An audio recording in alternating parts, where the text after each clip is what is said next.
All right, so now we know what the square root function is, what the cube root function is. Now we're going to start transforming them, all right?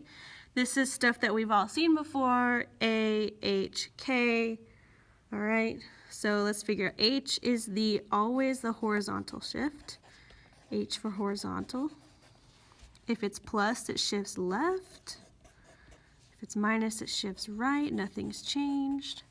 It's always, always, always going to be that way forever and ever and ever. K is the vertical shift. Okay, plus shifts up, minus shifts down.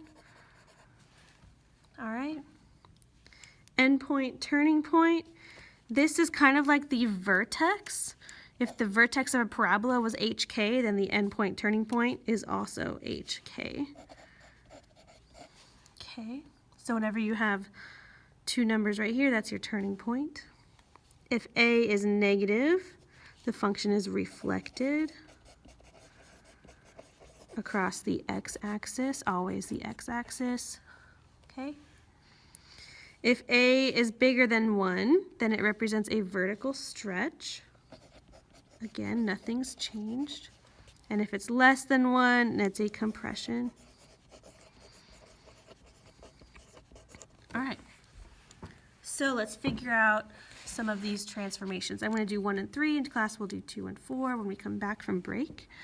Okay, so here I need to figure out what's happening here and what's happening here.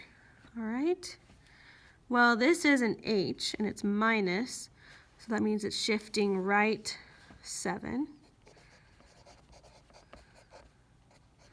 Okay, and then this is a K and it's plus, which means it's shifting up 2. And that's it for that one. Okay. So number 3, there's also two things. There's this minus and this plus 3. So we'll attack this minus first.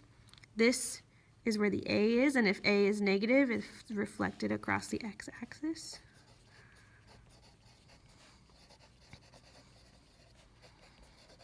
And that plus 3, that is an H because it's inside the radical sign.